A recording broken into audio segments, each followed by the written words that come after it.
Yeah, thank you everyone for coming to our West African panel of the Cultural Conversations Week. I'm really excited to be able to talk to our amazing guests. So if you'd both like to just tell us a bit about yourselves, your cultural backgrounds and what you do, that would be great. Sure. I am Talani, or Tolly T, and I am a podcaster and writer, and I'm from Nigeria. Yeah, I'm Nigerian to the core. The name didn't give it away. Everything else about me probably has done. So yeah, and I'm Yoruba as well. Hello everyone, I'm Clara Amfo. I'm a TV and radio broadcaster, and I'm from Ghana. My name, I think, is my full name is Clara Sophia Abena Atinawa Amfo Okwampa. That is my full name. So yeah, Ghanaian AF, and happy to be here. Amazing. So the first question I wanted to ask you both is just a bit about your upbringing and how you feel like your West African culture influenced it, if you think it did, and if not, like just how, basically. It definitely influenced everything about me. A big and broad question. Yes. So I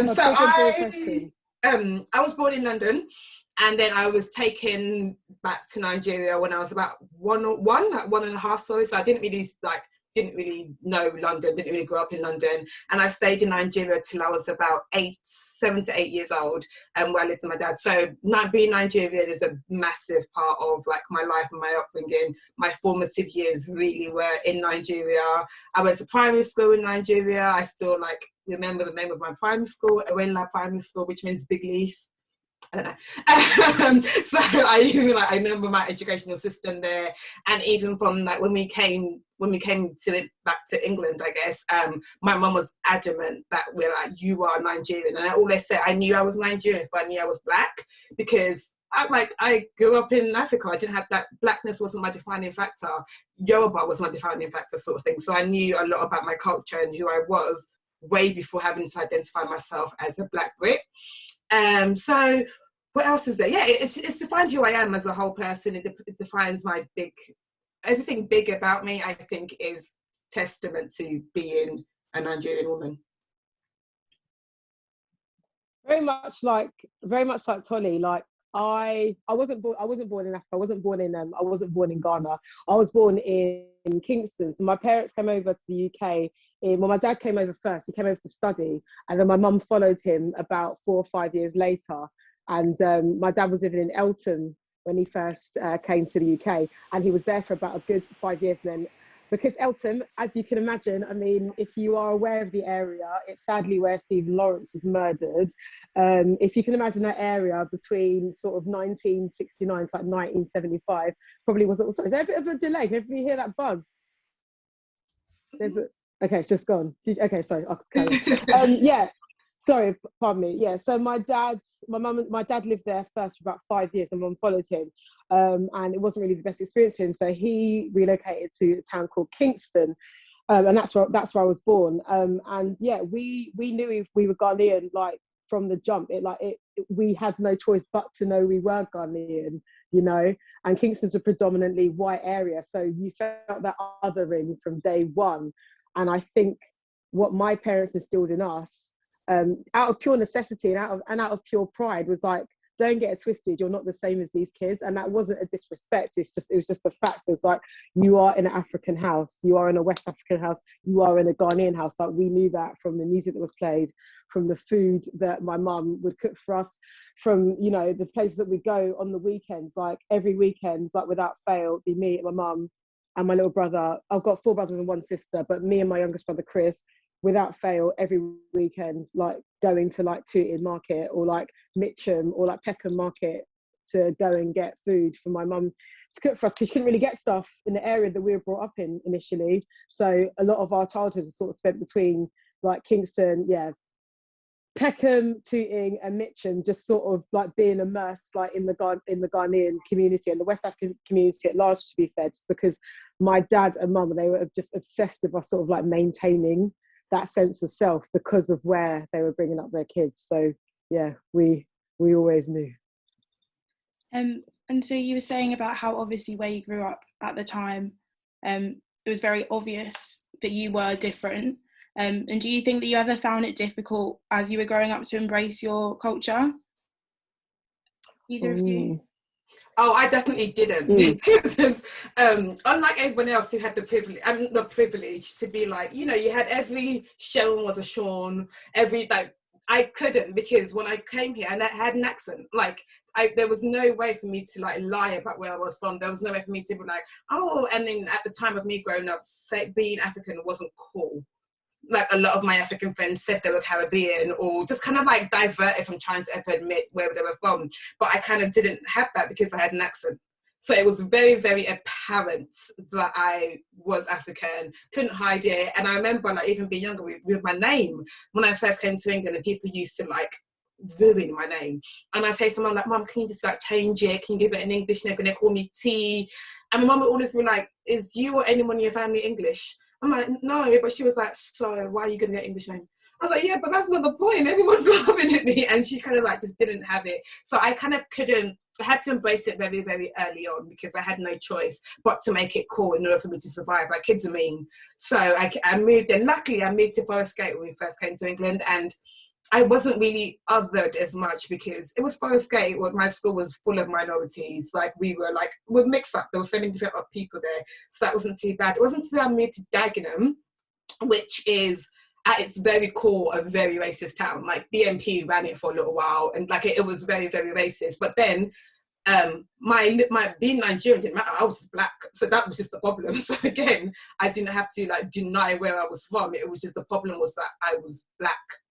So so I've never really denied it or steered far away from it because I feel like it's very apparent in who I am and my name.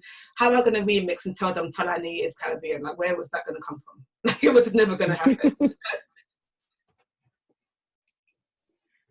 Yeah, I think I definitely can relate to Tolly in that because, you know, my surname, my full surname is Amfo or Kwampa.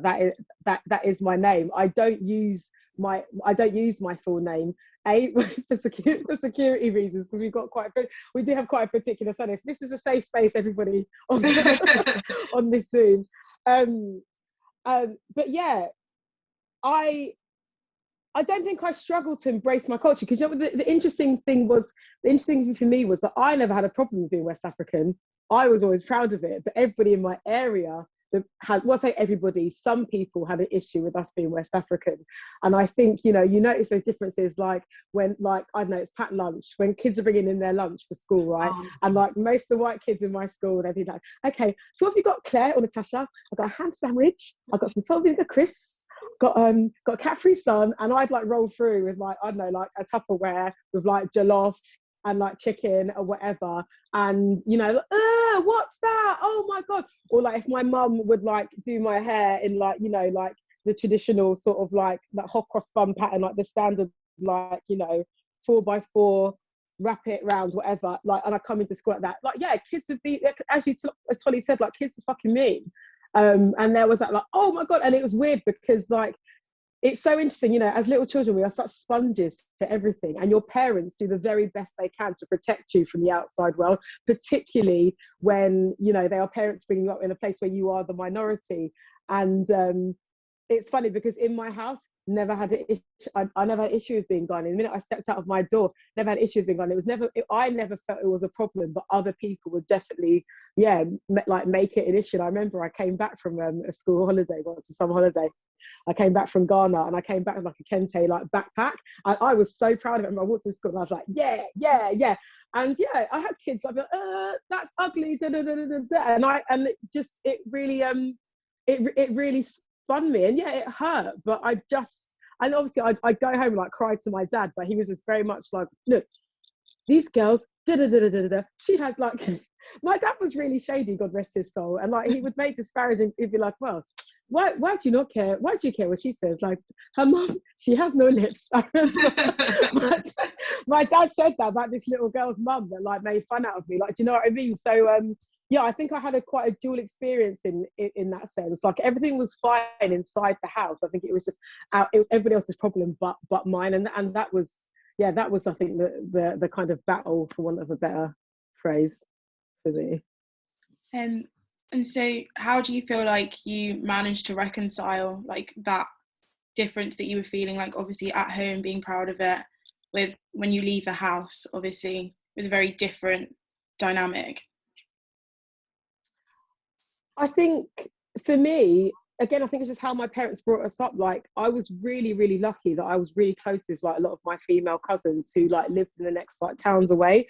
So like weekends, again, if it wasn't like, you know, being dragged around like the food markets with my mum, I would be like with my cousins, and like that was like my sort of, you know, my escape from, you know, from essentially like the whiteness that I was surrounded with. Like, you know, there were 2 or 3, I remember there were 2 or 3 other black families in my primary school. Funny enough, one family was Ghanaian, and actually, and going back to Tolly's point, one of them, like they used to pretend that they were West Indian, because because for the longest time it wasn't considered cool to be, you know, West African. Obviously, you know, I'm sure we're going to get to that later on in the conversation. Like the tables have well and truly turned, like complete 360. Like, it's actually pretty incredible. But yeah, I kind of found solace in them. They sort of like reaffirmed my identity for me. I kind of so weekends for me was spent at hall parties. Like, my mum, before we got here, has built a really strong foundation, a community around her. I mean, for someone who has moved to another country, kind of like has very little family, her parents are not here, they had this thing of building a community. Every Nigerian she worked with was her friend. I had like every Nigerian she worked with was my auntie, was my this. So like, she built a strong community. So a lot of my Saturdays was, we went to hall parties all the time, and I was showing off my dance moves. And so to me, blackness has always been so cool because I haven't known much else, sort of thing. It's always been like the boy that can do the moonwalk. Like, every boy at the Nigerian hall party banged a moonwalk, and it was also so cool to me. And like doing my 10th birthday party and dancing to Cisco Thong Song, I did a dance in the middle of the dance floor. Like, for me, like I've always been so cool in like being black, so it was never different. And also, it sounds really weird, but like, I found strength in it. So I remember when I first got here, my mum was like, if anyone hits you, if anyone bullies you, you hit them back. Like, my mum wasn't of the belief of someone hitting you and you go home. I'm like, oh, Mummy, Amy did this. So what did you do to Amy? Was always her question. Like, okay, so what happened to Amy after she did this to you? And I remember once that had happened, a kid had like bullied me and hit me or something, and I went in. Like, I was just like, yeah, that's it, Mum said I can do it. And then I called my mum in and was like, yo, like, your daughter's hitting people. And then my mum was like trying to shout. I was like, Mummy, you said that if someone hits me, I should hit them back. And she just kind of had to be like, You see? So I think it was like her learning the culture and how to bring me up in this world, and also me learning the culture of how to like manage in this world as well. Like, I would have friends come to my house and I'll be like, when like they'll sleep over or something, and my mom's like, yeah, they're having a bucket bath. Like, my mom, like, she was like, I'm not getting a shower so you can impress your friends. They'll have a bucket bath like you have every single day. And it got to the thing, I remember my friend Sophie, she thought it was so cool. She was like, oh my God, I get to come to yours and bath in the bucket. And it's like, I used to be so embarrassed by it, but I think by virtue of who I am as a personality, anything I was embarrassed by, I made it feel like it was cool. Like, I made my poorness feel like it was cool. I made like, it's like culture feel like it was cool because I didn't want to be embarrassed. Like, I got to a point that I was so cocky. I was convinced every black person was Nigerian. I remember meeting this girl, and her name, like, was actually my best friend at school. Her name was Finiki. And I said, like, why is she lying? Her name is Funke. I don't know why she's telling people her name is Finiki, because I was just sure that everyone black was Nigerian, just because I guess it was cocky, because I was just like, yeah, sure, of course we are. But she was Congolese, and her name was Finiki, so it was just me. So you both talked quite a bit about like West African immigrant culture, and I was wondering how you feel that like differs from general immigrant culture, and whether you feel like there's like more similarities than differences, or what your thoughts were. I think there is a fundamental similarity with anybody non-white, you know, who come to this country to start a new life. That, you know, because from the get-go, it's like, all right, there is that unsaid thing, depending who you ask, of like, you're kind of not welcome here, but like okay, yeah, you know. Hence why my dad like left Elton, because, you know, he was just, my dad came to study in like 1969, 1970, and there wasn't a single day where he was not racially abused from when he stepped foot in this country. And I think, and you know what, it's a really tricky one, because I think unintentionally, I think that trauma can be passed down. Like, you know, it's the ugly part of our history, you know, that a lot of our parents or our grandparents faced hostility, you know, when they first came to this country. And I think that hostility, I think, only reaffirms the will to succeed. I know it did in my house. I was like, okay, all right, so you think I don't belong here? Well, sorry about it. I'm going to go and do this, that, and whatever. You know, people would have seen that, like, you know, my dad in particular was stupid because he was a young African man in the UK, but he wasn't. He was very well read and, like, extremely educated, and, like, you know, my dad was a doctor. He was a microbiologist, a parasitologist. Like, if he was still alive, he'd be all up in this corona, like trying to fix it, like, with the government, you know. And it's and that was always, it was just always ingrained into us growing up, like, it's not going to be easy for you over here, so you've really got to prove yourself. And it's as cliche as it is. Yeah, I was definitely brought up with that. You do have to work twice as hard to be considered just as good. And it's an unfortunate truth, but it is, and it's something that I think you are reminded of every day. And it's not just in, you know, your work life or your educational life, like anything. We experience, like, these microaggressions every day, because you are reminded that you don't quite belong here, you know, if you are if you're not white, despite having literally been born on this soil, you know. And I think it instills in you this work ethic, which I think we just know it amongst ourselves. It's just a knowing thing, you know. Like, all the non-white kids in my school were arguably, like, the hardest workers, you know, because there was just this known thing, whether it was the black kids, the South Asian kids, the East Asian kids, everybody just knew just to get on with it, because you don't have the chance to be mediocre. You're not allowed. And then because even if you are, if you show a modicum of not being perfect, essentially, particularly as a student, then it's like, oh, see, black kids lazy, black kids not paying attention, boisterous, attention seeking. You're not allowed just to be normal, for want of a better phrase, you know. I think the kids that were all African in my school, I think we were all very aware of how unkind the UK was to us. I think we were very aware, even before we saw it, we heard what it did to our parents. So we were very aware of how unkind it can be, and how mean it can be, and how it can weirdly not feel like home, even though it's a place you were born in and you're consistently made to feel othered, sort of thing. So I think we shared that. We shared this kind of, like, you just know, innit? Like, give an example of being in school. There was always, like, a level of naughtiness that the non-white kids capped at. Like, we capped at a certain level, because you know that, because you were all told that you can't go above a certain level, sort of thing. So we all kind of, like, gelled in that sense. Even if you look at Twitter now or TikTok and you see things that are viral, it's like, did our parents all read the same book? Like, how do we all have such similar backgrounds? And some people are Ghanaian, they're Nigerian, they're Ethiopian, but there's always something that was always very, very similar. And I think that's probably thanks to the communities our parents built before us. I think they were quick to realize that, like, okay, we need to be together for this to work. And I think that's one thing that we all share. And I mean, we live in a community and a society that's tries to kind of tell us how different we are. Well, these people's jollof is basmati, these people's long grain, and all, like, it spills us. But I feel like when we realize that, if we do a togetherness, and because the idea of divide and conquer is, it works, and that's how people can get people. They're aware that if they divide all of you, man, it can work. They can tap it all out. But if we're at one point like, no, but for real, we all have similar stories. We all have the same background. If we decide to cut the bullshit and all the differences and actually be like, okay, let's come together, I think we are powerful beyond what we'd ever know. And I think that's one thing about the Africans that are in this country, Black Brits, South Africans, and Black and Caribbeans, is the power that we have. And I don't think we've tapped into that enough. I think once we tap into that, we're gone.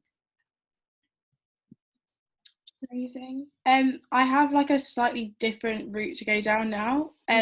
So between like 2015 and 2017, there was a statistic I read that I think 41% of Black students that applied to Oxford either applied for medicine or for law, and compared to white students, that was only 12%. And it made me think about the fact that I do a history degree, but when I decided to do a history degree, my parents were on board with it, but loads of my parents' friends were like, but what are you going to do with that? So I was just wondering, do you guys feel like within like the community there is like a push towards studying vocational degrees? And if so, like... Oh, absolutely. Absolutely. Like, there's nothing more... Absolutely. Like, that statistic says it. Like, of course they're studying to be doctors and lawyers. Of course they are. Like, doctor, lawyer, pharmacist, engineer, chemist, like, engineer, like maybe an architect if your parents are a little bit jazzy, a bit jazzy. Yeah. That's it. But like, yeah, it is about those. It's all about the flex at the end of the day, because that is the taboo. Well, I guess it depends, but I think that still is quite a taboo subject, or like your parents don't hear it, because you know what, a lot of look, every culture has a level of performance to it, right? Every culture has an awareness of keeping up with the Joneses. Well, my daughter's doing this. Well, my son is doing this. You'll marry, like, you know, this family married that family because, you know, her son does this, that, whatever. People want to flex, you know, especially you know, parents of our second gen kids. It's that thing of like, I came to this country with this so that my kid can do that. And what is more impressive than a child that can save a life, make a medical breakthrough, you know, win a £1 million law case or whatever. So when you say, Mum, you know, I want to be an artist, or Dad, you know, I want to study that, like the ancient Greeks. Yeah, you get that answer, but why? What are you going to use? Because they want to be able to show off the functional thing that you can do. Because that's that thing of saying, I didn't fail. You know, this is the stock. This is the stock that I produce. Like, because as Africans in general, as West Africans in particular, we're very prideful people. Yeah. You know, and I think that's what it comes down to. And I think also they don't know all the varied ways of success. For them, you're a doctor, you're successful. Like, there's no kind of like, that's written. Even like, I'm impressed by doctors to this day. There's not a doctor I've met. I was like, oh wow, you're a doctor. It's such an obvious way for success. There is no if or buts. There is no, oh, I'm going to be a freelance producer, and then this flops and this flops. So they haven't seen that. Doctors and lawyers, they've seen, because that's respected anywhere you go in the world. That is like a career. Even like I would do that when I decide to have my can't come and die days. I'm like, well, I'm not a doctor. I'm not saving any lives. I'm not doing anything. So even I still regard it as a career that's above mine, because ultimately it is. Like, let's call this spade a spade. The years that men have to spend in education, we shouldn't belittle that. So of course, like I remember once, my mum was on the phone to a face she hasn't spoken to in ages. And I swear to God, my mum said that her children, one was a doctor, one a lawyer, an engineer. I was like, why are you lying? Like, neither, like, I didn't even do science past GCSEs. Like, I had no interest in it. But I understand that it is this level of pride. And for people, and it's a job they understand. They understand it. Like, for me, my mum doesn't understand success in my field until I started earning money. To them, a doctor, you're earning money. Successful. So did you both feel then like the pressure towards vocational degrees, and like if so, like how did you navigate not going down that route with your parents? I felt no pressure whatsoever. Yeah, you know, it's a really interesting one, because you know what, the stereotypes exist for a reason. We know this, but also it's weird, because you know what, my parents, like, ideally, sure, would have loved for us to be like like I've got 4 brothers and 1 sister. And we're all creatives apart from my sister, right? One of my brothers is a screenwriter, one does voiceovers, one works in fashion, one makes music.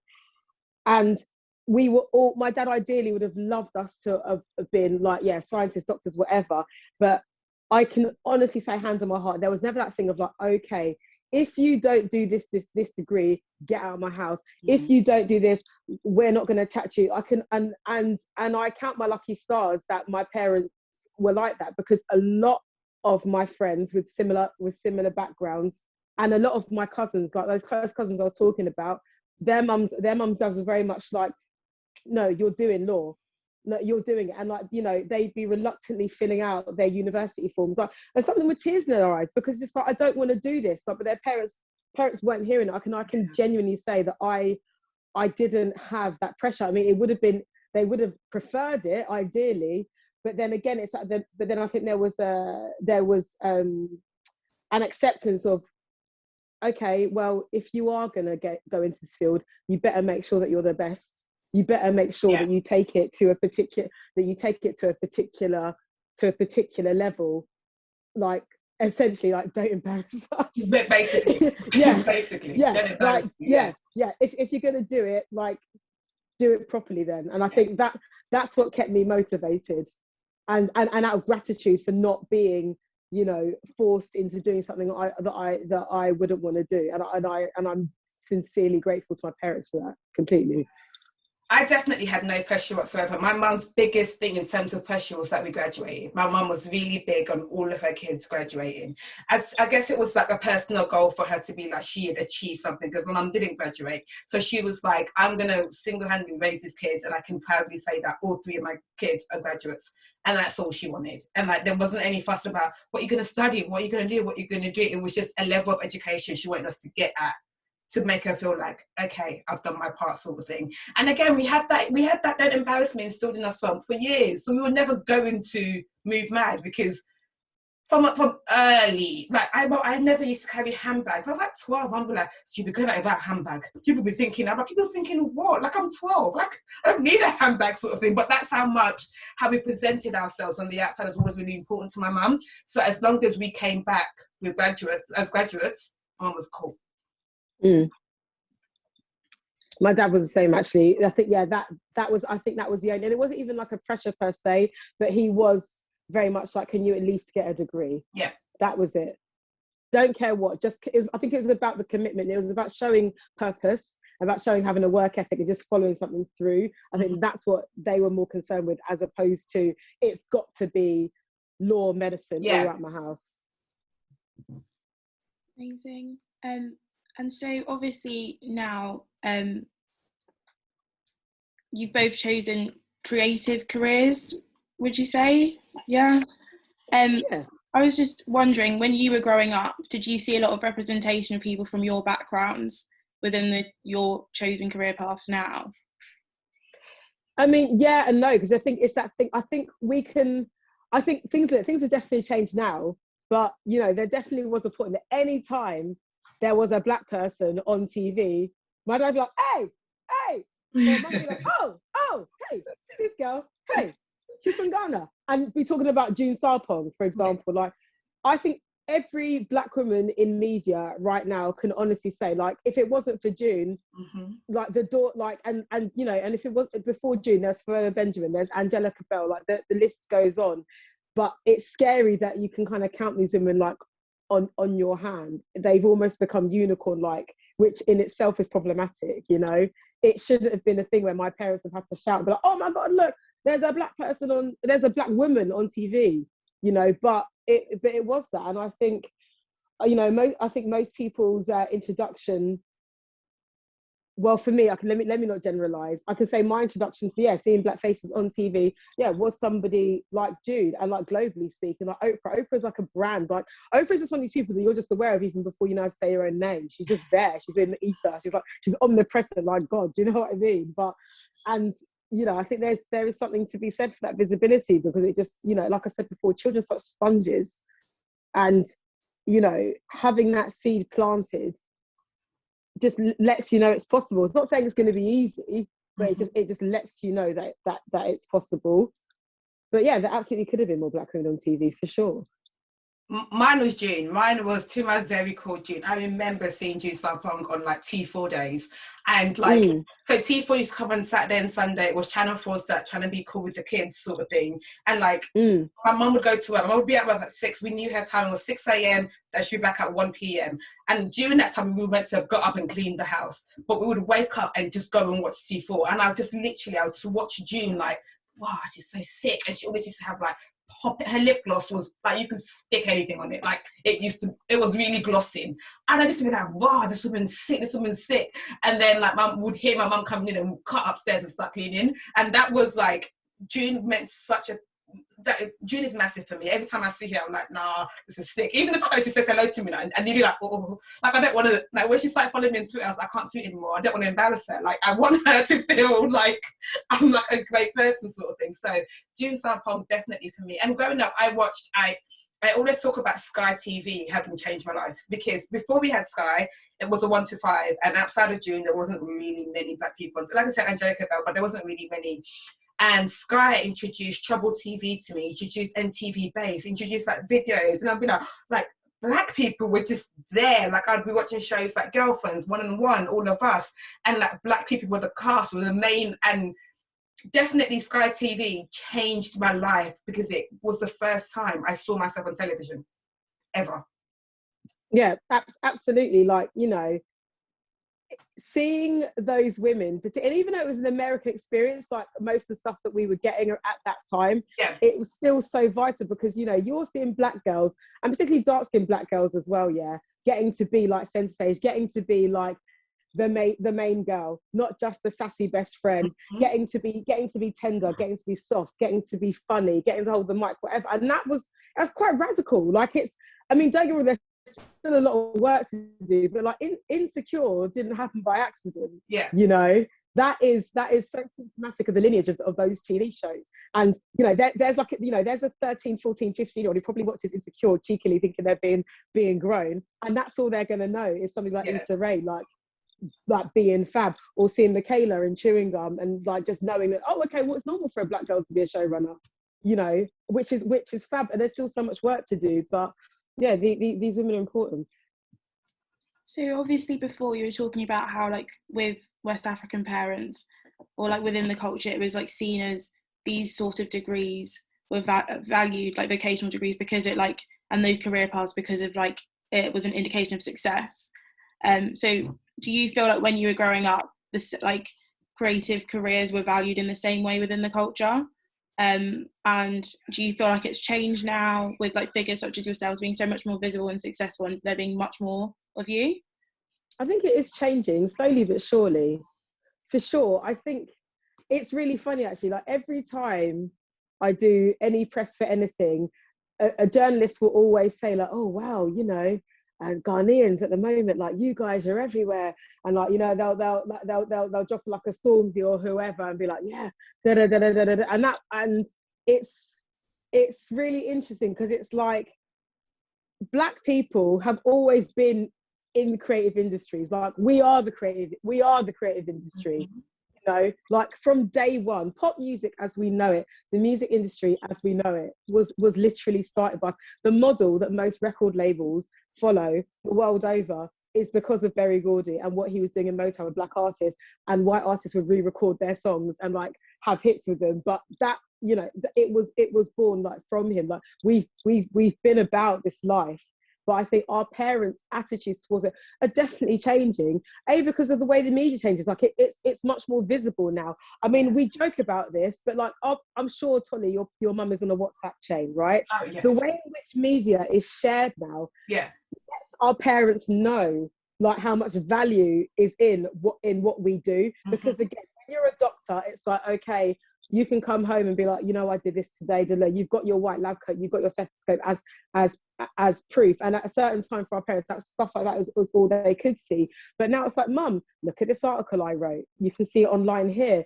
Like, I'm on TV. You can turn on the radio, listen to my podcast, whatever. People clip and share stuff and share it around. And I think our parents always can't escape us now. Yeah. At this point, and there's just much more instant visibility, which I think has had to force them to accept the sort of value in what we do. I think my mum was definitely, it took her a minute to see the value of what I do, because she couldn't see it. Like she just knew that I went somewhere and I kind of always been like, I don't think my mum is that bothered or whatever. But recently we went to Nigeria, and I remember I looked in her hand luggage, and there was like about 20 magazines of where I've been in it. And I saw that she was taking that back to Nigeria, and I was just like, oh, like, my mum's not the type that would be like, I'm so proud of you. But the fact that she was like, literally the same magazine, she was just taking loads of it just to Nigeria, just I guess to be like, and here is my daughter sort of thing. So I guess that kind of makes it nicer, because people can see the Claras, they can see these people on set, and they can see that they're proudly where they're from. There's nothing African parents love more than a child who knows that they're African. Like, it makes my mum so... My mum will meet any of my Nigerian friends. Just speak Yoruba, because she just gasses her, like, and they still know their roots, sort of thing. So then seeing people that are in the limelight, but still knowing where they're from and still talking about their things, it makes them excited now, sort of thing. So although I won't say my mum completely understands what I do now allows her to show off. And ultimately, that's my mum's goal. She just wants a reason to be like, and my daughter does this now. The same reason why they want you to get married and have kids. They'll be like, and these are my grandchildren, sort of thing. They kind of want something that comes from them too. And I get it, it's a legacy thing. And how do you feel like your culture's like aided you in your chosen career path? It's given me my personality. For me, it's a big part of my personality, and it's a big part of... I always say this, I'm like, I don't know what my career would look like if it wasn't for the Black women who support and love me. Like, they have made my whole career, and I stand strong in that. And I think the reason why I can be so organic and get along with these women and keep them company is because there's a similarity. Because they know that, oh, they too are Nigerian, or they too are African, or I'm talking about going to this grave, or this experience has been a Black Brit. So if I wasn't this person, I wouldn't have that backing. I know that for sure. There's many Nigerian girls that DM me every day that are like, oh my God, it's so nice that just that you're here and you speak Yoruba sometimes, and sometimes my pronunciation is a little off key. And so it's nice for them to have that. And I can't imagine if being Nigerian wasn't so in the core and in the skin of who I am, I don't know what my personality will look like. Yeah, I think it's a superpower at the end of the day. Like, there's no better feeling than truly like knowing yourself. And I think do you know what's been quite interesting for me is that I love being underestimated.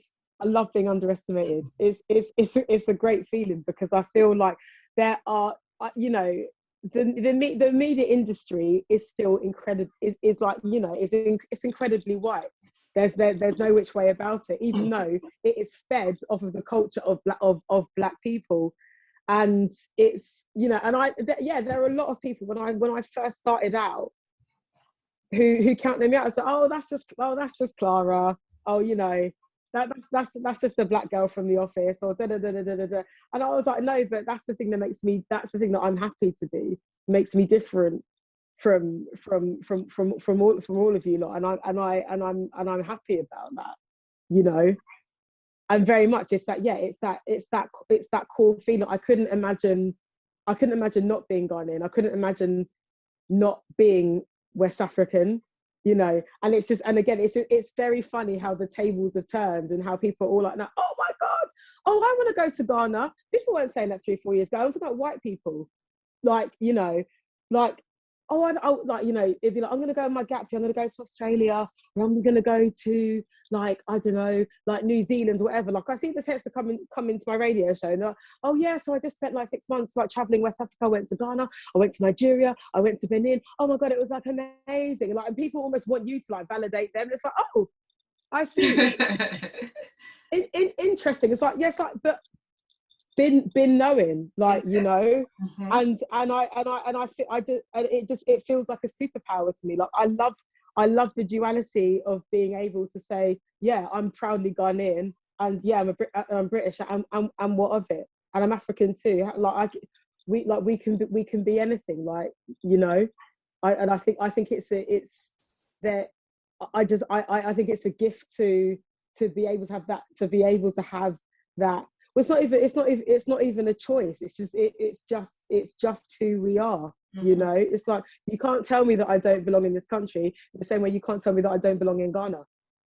Like, do you know what I mean? And I think it fills you with a different kind of confidence. This is my second to last question before I'm going to let other people ask questions. But what would you say is your favourite thing about back home? Oh, okay. Oh, I think I'm someone that literally just cut back. There is a tenacity and a hustle that Nigerians have that I have not seen displayed in any other human being in my life. That, like, saying of like, Nigeria they carry last is true to our very core. And we don't even care if not carrying last means a little bit of cheating. Like, as long as I'm not last, cool. Like, that sort of like, we have a hustle that's in us. And I guess it's from the environment. Like, you go, Nigeria is a lot. Like, you have to hustle. There is so many people there.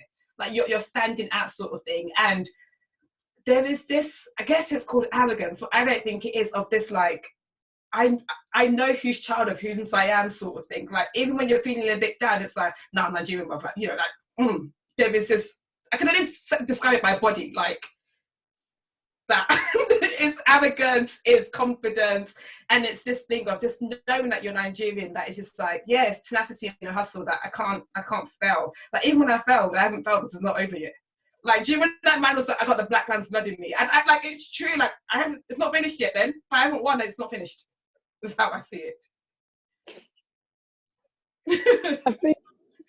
I think for me, you know what, there is this warmth to Ghanaian people that I'm just obsessed with. Like, the minute, like, the national Ghanaian phrase is akwaba, which means like, you are welcome.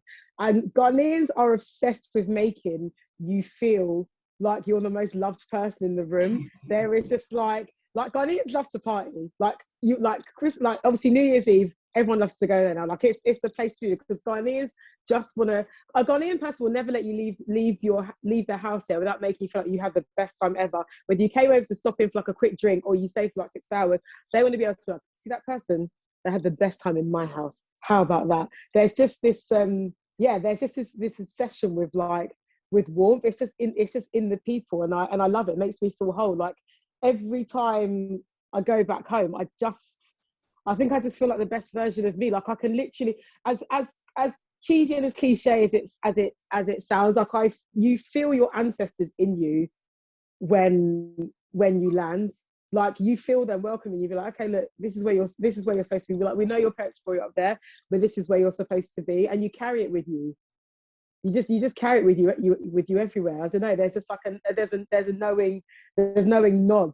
It's like, and also very much, I think Ghanaians and Nigerians are very similar in the fact that we like to claim everybody. Like, I look at somebody's face, like, actually in a group chat the other day, I'm in a group chat with two friends, one's Nigerian, one's Ghanaian, and we're talking about Viola Davis. I was like, yeah, she's one of us.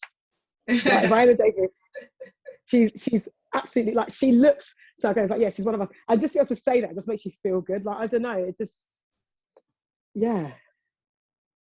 And my last question, do you have any advice for our guests on staying in touch with your culture as part of the diaspora? I tell you what, for all the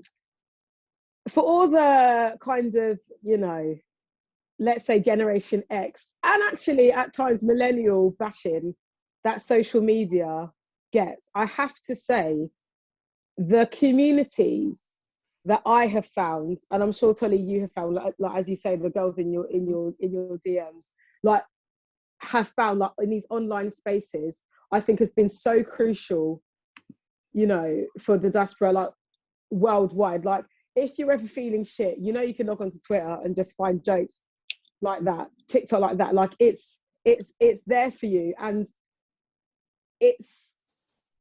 I don't think that can be underestimated. You know, I think we can downplay these things as being quite like frivolous. Like, oh, it's just a stupid app, whatever. But it's the intention behind what people are sharing. It's to say, like, this is us putting this out into the world. Here, you take that wherever you are, whether you're surrounded by 5 people that look like you or 5 million people that look like you. This is something I'm putting out there that I know that you're going to relate to. But I think when it comes to, I mean, but that's just social media. But I think when it comes to, like, staying connected, it's just like, talk to your parents, like, talk to your aunties, and as basic as that sounds, it's like, I think sometimes we dehumanize our parents unintentionally, because, you know, you just see them as like people that brought you into this world, your providers, that whatever, but they're people too, and you know, and they have stories too. Like, I've never felt closer to my mum, and for a long time growing up, she, as typical teenager, she felt like public enemy number one sometimes. I was like, oh my God, you don't understand me, but the more and more I talked to her, and the more I listen to stories about back home, the more I understand and know myself, especially being brought up in this country.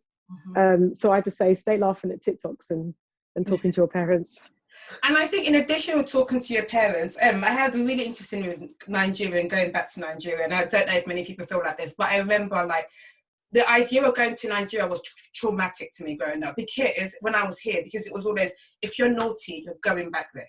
If you're naughty, I'm going to send you back. And so, you know what, you're going to send me back. And there was this kind of fear and a little bit of a dislike for the country. I was like, I don't want to go there, because it felt like somewhere that I was going to go for a punishment sort of thing. So in order for me to stay connected, I think it was really important for me to see Nigeria through my eyes. And so if you are privileged enough, if you ever get the opportunity to go and see it through your own eyes. Because I think sometimes I just had a vision of what my mum had. Mum hadn't been there in time, like at the time that she was talking, she'd witnessed that when it was really high crime rate, when it was really dangerous, when all these things were a lot different to what it is now. Like, even when I was in Nigeria now, my mum would be like, you have to come back home before 9. And that's not the truth anymore, but that's still how she sees it, because that's how she grew up. So I think definitely it's important to see the country through your own eyes. And it took me a while to learn to even want to go back to Nigeria, because my whole teenager, like my cousins were getting sent back. I was like, it's my turn. I know it's to me next. All my cousins were getting sent back, and it was for being naughty. So I saw Nigeria as a place of punishment. I didn't see it as a place where it was like, oh, it's home. Even I remember the first time I went back, because I came in 97, I didn't go back again till 2000 and I want to say 15, 17. And I remember as an adult, I was on the flight and I was crying. I had so many emotions of like, I don't know what this country is. I'm still quite scared of it because of my mum's stories. And then I got there, and honestly, it was the best time of my life. Like 30 December, I had a blast. It was amazing, but it was important for me to see it through my eyes and not just my mum's stories. And also what this country feeds us, because we have to remember a lot of people's first, exposure to the continent and whatever country you come from, respectively within the continent, is through a lens of poverty and through a lens of trauma. And as try as hard as you might, I think a lot of us have internalized that, because and even with how we're taught in school. So I know you're trying to wrap this up and get to questions, but it is really important to essentially like literally decolonize your lens. Make up your own mind, be very, very aware of what is presented to us as young Black children, like going through the school system, and even as adults. There's still a lot of work to do with how like West Africa and Africa at large is shown, like through film, through factual programming. So yeah, absolutely, like what Tolly says, like go and look through your own eyes and just be completely aware of how it's being reported. Like, for want of a better phrase, like stay woke. I think that's some really, really good advice. So I'm going to now allow people to ask questions if you have any. If you want to, I don't mind if people want to drop them in the chat, or if you'd rather come on and say it yourself. But yeah, if anyone has any questions. Okay, Nali, do you want to go? Yeah, hi, big fans of both of you. You were speaking a bit about representation, and I just wanted to know how you both found it breaking into your fields, and the kind of things that you did when you were first starting out in your careers.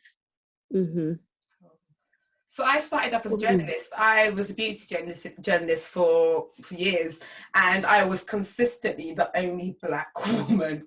Like when I say consistently, I was very meek, I was quite quiet, didn't really like. I remember suggesting once that, I think we should have like a Black cover person, and they're kind of like, yeah, cool. Like, you could go with those ideas. It was so thingy, and it was just a case of like, I just had to keep at it. It was exhausting, it was tiring, and luckily enough, when I started working at BuzzFeed, I met like my people. There was many of the Black women there as well, and it gave me a confidence to be like, okay, cool. I'd like to think it's changed. I mean, I graduated in 2012, so the world hopefully looks a lot different to what it is now. Was it hard? Yeah, there was a lot of time that was like, do you know what? It got to a point where, for me to really do it, I had to become purposeful about it. I had to be like, no, like I want to write Black stories, and I want Black stories to be at the forefront. And I just started doing it. And it was the point of like, if I was ever told no, I'd be like, yeah, but why? And getting the confidence to ask, but why? Because it makes people call themselves out. They have to be like, oh, one thing white people hate being called is racist, especially like if they think they're not racist. So when you have to be like, yeah, but why? The answer has to be because you realise you start getting a lot more yeses. And and then once I got more yeses, my community started supporting it. They started supporting the thing, and it kind of was like, oh, we can't deny it now, sort of thing. So it was like, you just have to keep going. It's not going to be all fun and games. There were days that I've come home and cried because of certain things. There's like, I remember once being in a meeting and they went to talk about like putting shackles on black people, to talk about slavery. So there's been really, really disheartening things, and there are some things that I've just kind of decided that, okay, I'm going to be a troublemaker. I'm just going to call things out. And I'm aware that not everybody has that in them. So it's hard. I know that's not advice, but it's hard. Well, that's the thing. I mean, it is advice because it's the truth. That's the thing. This industry is it's not easy. Like, don't get me wrong. There are plenty of rewards, but just obviously be aware, like, everything that you guys see is the finished product, right? Yeah. You see the finished product. There, oh my gosh. It's don't get me wrong, I have a lot of fun, but it's come with a lot of work and a lot of picking my battles wisely as well. Choosing your battles wisely, because going back to that thing, you work twice as hard to be considered just as good.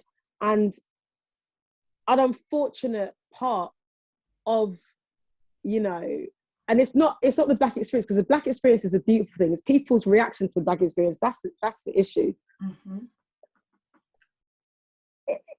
Choosing your battles wisely is important, because, you know, it's that thing of like, oh, if it's like, is it every day that I have to fight just to be taken as seriously as the next person for just wanting to do something that I'm interested in?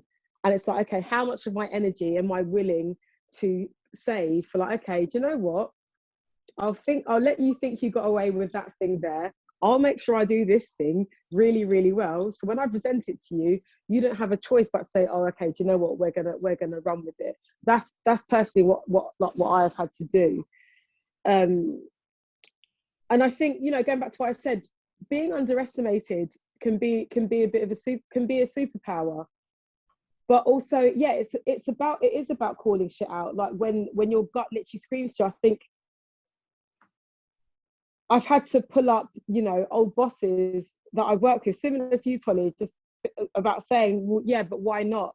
You know, why can't we play this song that features like this rap in it? Why'd you cut the rap out? Oh, it's a bit too urban. What do you mean by urban?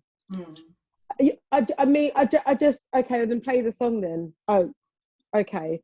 You know, so I think it is about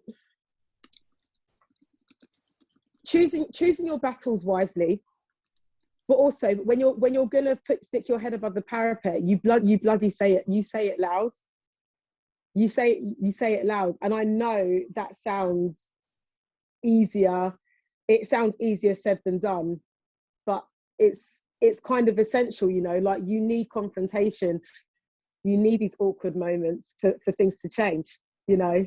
It's like last year when the world suddenly realised, I say the world or the industry was like, oh no, oh my God, there's racism. Let me post a black square. Let me think it fixes it. No, it's not that simple. So from that moment, every single person that posts a black square in this industry, I'm like, okay, cool, noted. So about that thing you posted, so what are you going to do about this, you know? I hope that makes sense. So Effie messaged me that she's got a question, and then iPhone has their hand up, and then to me, and then Jess has put one in the chat. So if Effie, you want to go next, and then yeah. Hi, just wanted to preface by saying everybody on this panel very beautiful. The makeup was really giving what it was supposed to give. You look great. Thank you. So what I wanted to ask was, it's kind of like two questions, but essentially with like the same answer. What is one piece of advice you would give like your 20-year-old self, like you, at the beginning of your 20s? And also, like, what is the best piece of advice that you were given when you were pursuing your careers? Like, not necessarily from somebody within your field or industry, but just in terms of like how you should approach things and go about things. One piece of advice I'd give my 20-year-old self, I get this question a lot, what would I tell my younger self? And it's consistently, dream bigger. My dreams were so narrow because I just wasn't aware of how big I could be, sort of thing. I really I muted myself, made myself a lot smaller. I'd be like, I'll just be happy for this. And I think it kind of, if I dreamt bigger, I would have been it would have just been different for me. So I think kind of like believing in bigger would have been one thing that I wish that I did more, just believing in bigger. The best thing goes, do you know what? It's by my mum, and it kind of had very little to do with my industry. And people always have a go at it. And my mum always says, does the person have two heads? And that has helped me so much in my life in terms of if I see someone that's oh, that's sick, but I can never do it. And my mum's like, but does the person have two heads? So why can't you do it? My mum has built into something no one is better than you. And I'm aware that people are, but I genuinely believe it. The person doesn't have two heads. So if they can do it, so can you. I think I would tell my 20-year-old self, ironically, even though I say being underestimated has been my superpower, that's on other people. But for me, I'd be like, babe, don't underestimate yourself. Because I absolutely, it's weird. You know what? Because I think as a little kid, and there's studies that go into this, around the age of 5 and 6 is apparently when NYU did a study when little girls stop believing in themselves. Because I think you are born so pure and so full of light and so full of I can be anything, and and your parents try their best, or whoever brings you up tries their best, and then all of a sudden the world starts saying yeah, but you don't belong here because you're a woman, or you don't belong here because you're black, and you don't belong here because you're a dark skin black, and the list goes on. And I wish I didn't underestimate my 20-year-old self, because now when I look back and when I see when I started out in the industry, and and it was, to be fair, honestly, it was older white men and older white women who made me feel away for being in the room. And now when I look back, because I know they were intimidated by me. They how dare this black girl have the audacity to think she belongs in the same room as us? And I would, and it's weird because even though I had that confidence in my parents, you can't help but internalize that. And then it's that thing of oh my God, am I just lucky to be here? Even though you know that you've worked just as hard as everybody else. I wouldn't underestimate myself. I think that would definitely be my advice to my 20-year-old self. And I think advice going forward, I think it's, but you know what? Know your lane, but also know that your lane can go like that. Because I think we have this idea that, our career should go this very linear, pattern. It's okay, I'm going to go to here, I'm going to study this, and then hopefully I'm going to do this, hopefully I'm going to do that, and it's just going to be this and it goes like that. And you know what? You might end up doing the thing that wasn't even in your original game plan. I think there is power in knowing your lane and staying in it, but it's also adapting as well. Don't limit yourself. There's so many things that I thought, oh no, who do I think I am? Trying to do that, but then why the fuck not? If it's put in front of you, it's only going to be the next person. It's put in front of you for reasons. So just to take it, do it. Amazing. I don't know who iPhone is, but if you want to ask your question. Okay, Lighten. Well, I think as a result of lockdown and COVID and everything, I think we've all realised how much we rely on creative people like you guys. You guys are just amazing. I've listened to every single episode of the Receipts 4 times. Thank you. And for mental health and many other reasons, I think we need people like you. Society needs people like you. You're indispensable. And I think that's something that's shared with everyone I've talked to. And so that's something I've learned that I took for granted before.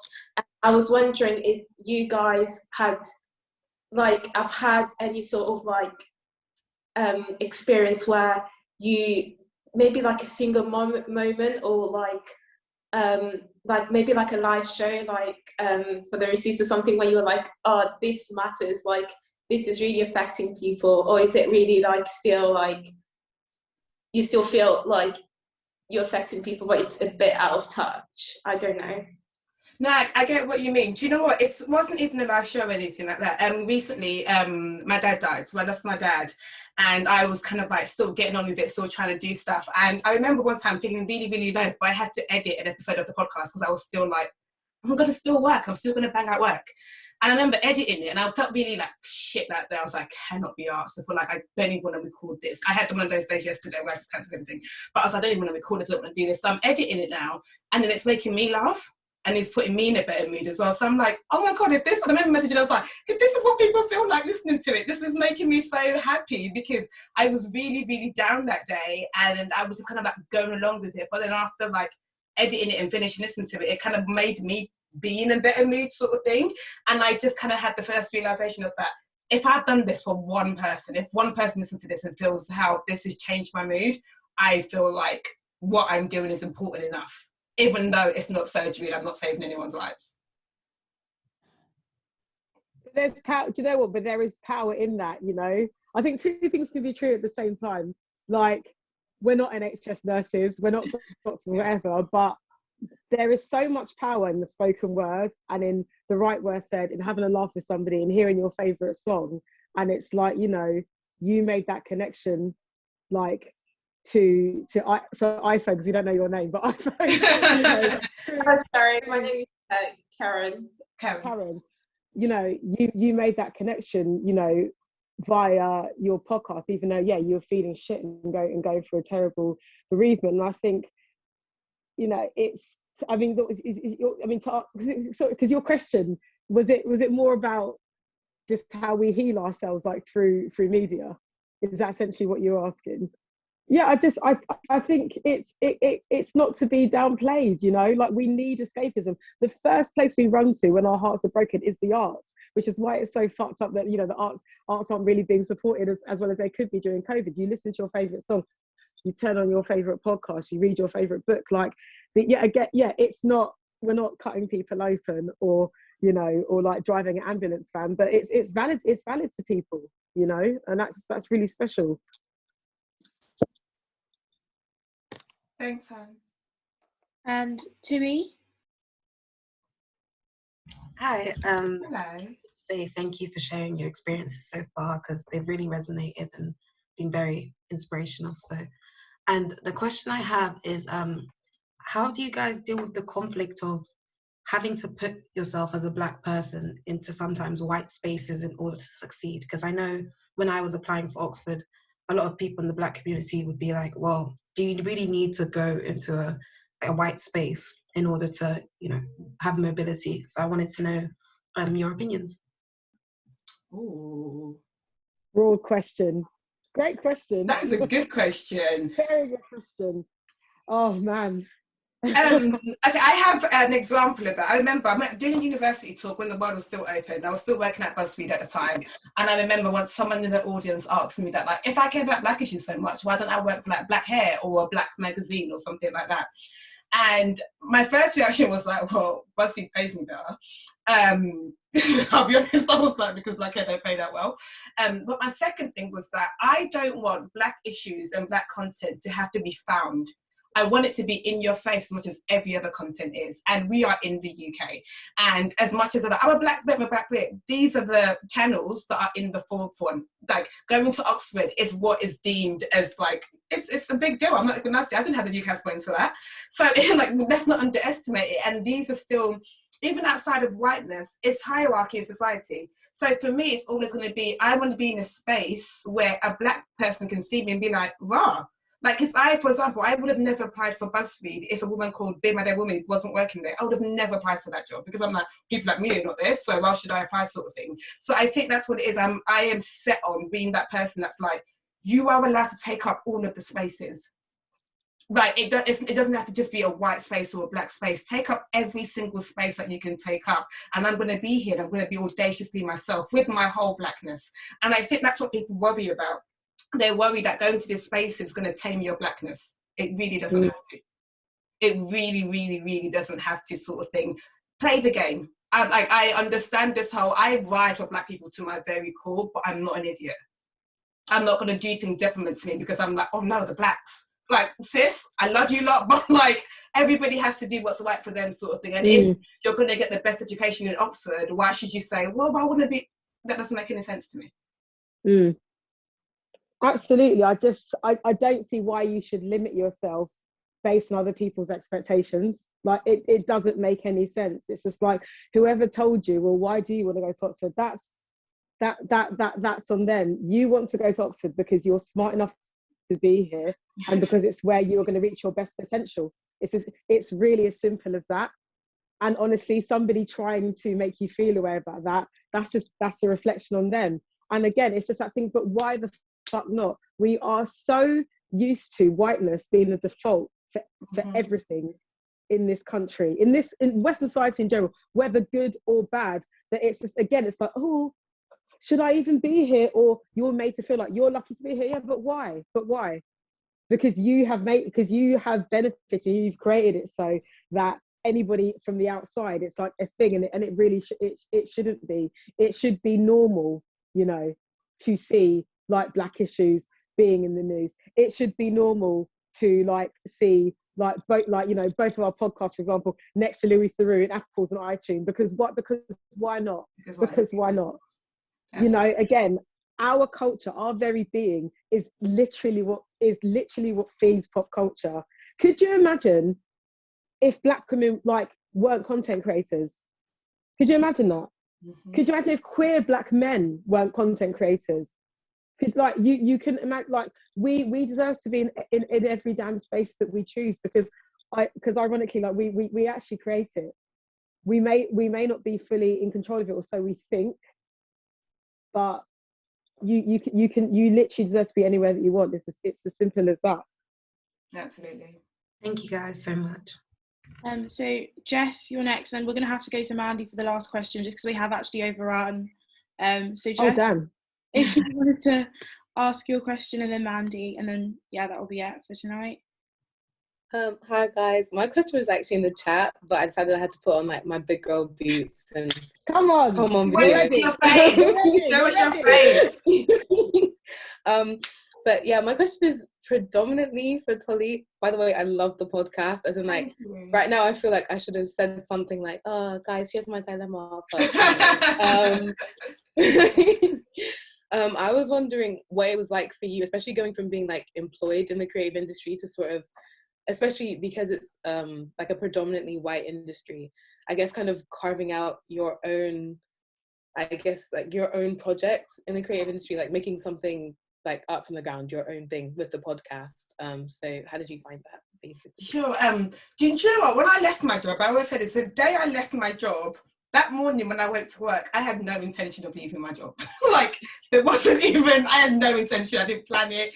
And it was purely out of anger, of annoyance that day. But I remember having a meeting, and it really annoyed me so much that I was like, yeah, I'm not coming back here. I was just like, yeah, no, that's it. And I promised myself a while ago that if I ever find myself in the disabled toilet crying, I was going to leave that job. Like, there was no reason why a job should ever make me be sat on the floor in the toilet crying. And I found myself sat on the floor in the toilet crying after a meeting. I remember going in and I was like, do you know what, I'm going to leave. And then she was like, oh, like, think about it. It was a Friday. Think about it. Go ahead and think about it. I like left at 12, went to the pianos, had pasta with my friend, drank wine, got home, knowing that I was going to leave. And I'm so happy for that moment of anger. And I think for a lot of Black people, we don't want to be angry. But that moment of anger was really what excelled me and kind of thingy. So even after that, I was still doing like freelance jobs because money I have to make. I remember my first month of being a freelancer and no income had come in, but bare outcomes. And I was like, And I started like debating, like, did I do the right thing? What am I playing at? And honestly, like with the podcast, it was faith. It was kind of like, what can this look like if I give it my all? And I was still at my mum's house, didn't have any kids, didn't have the responsibilities. I can still fail and get back up. And I think sometimes the fear of failing makes you kind of like, no, let me just stick to this because it's stable. I get paid every month. It's going to be okay, sort of thing. And I just had to park that fear of failure to the side because it was not going to be a failure I couldn't get back from.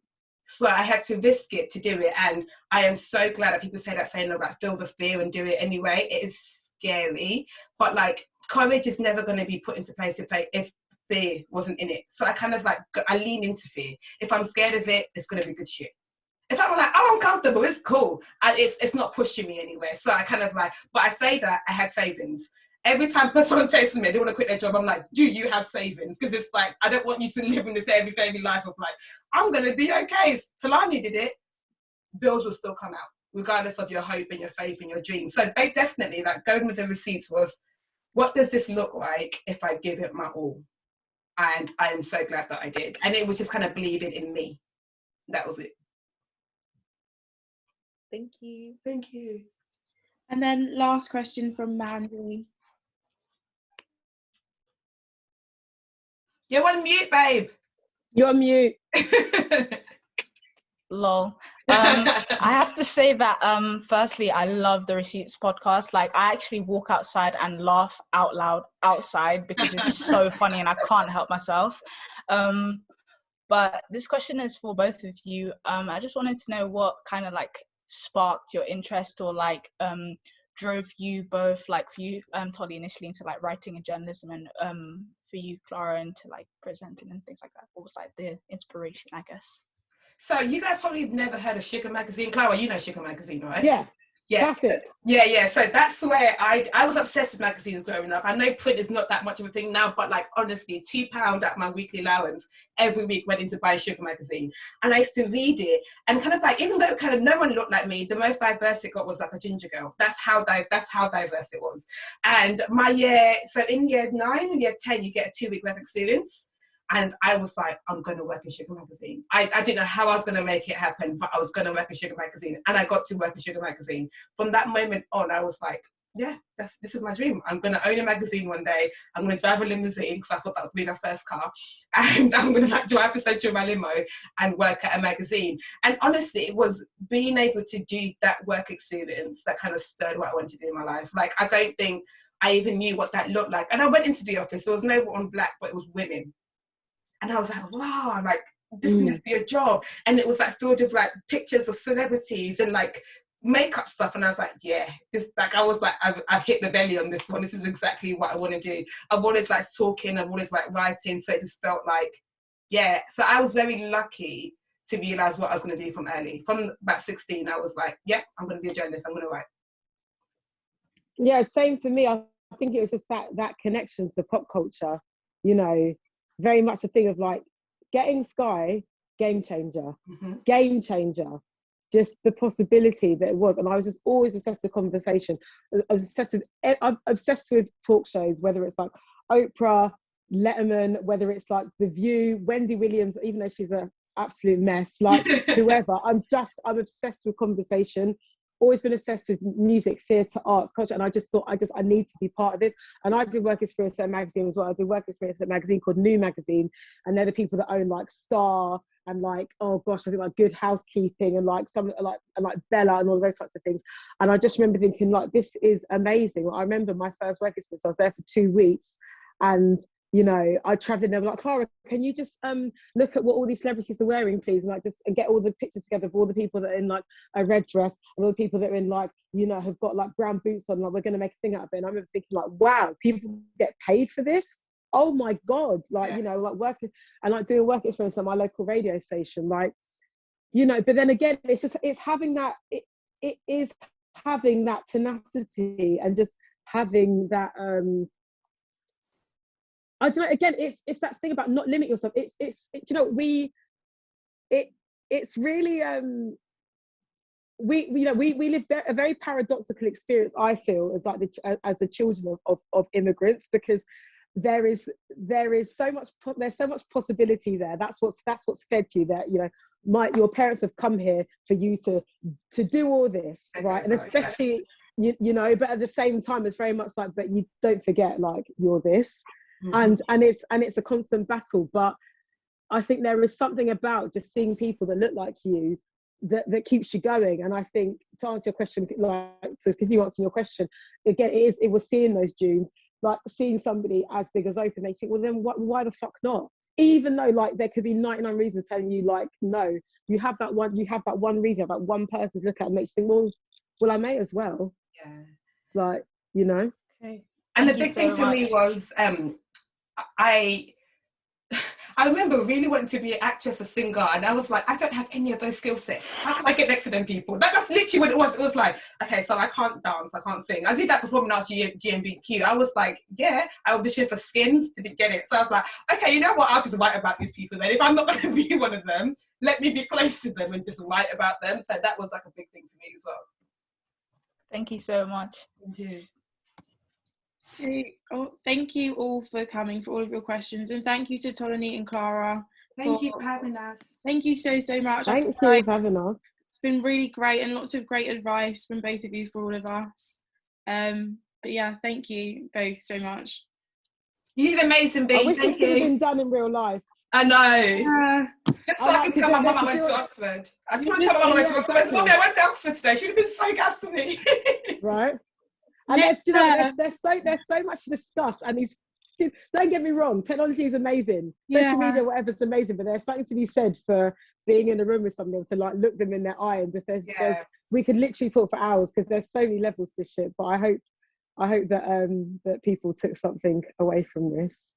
You guys can come to Oxford too, don't worry. As soon as the restrictions are out the way, I feel like we'd be happy to host. June 21st. June 21st. June, baby. To freedom. Thank you so much. Right. Thank you, guys. Bye. See ya.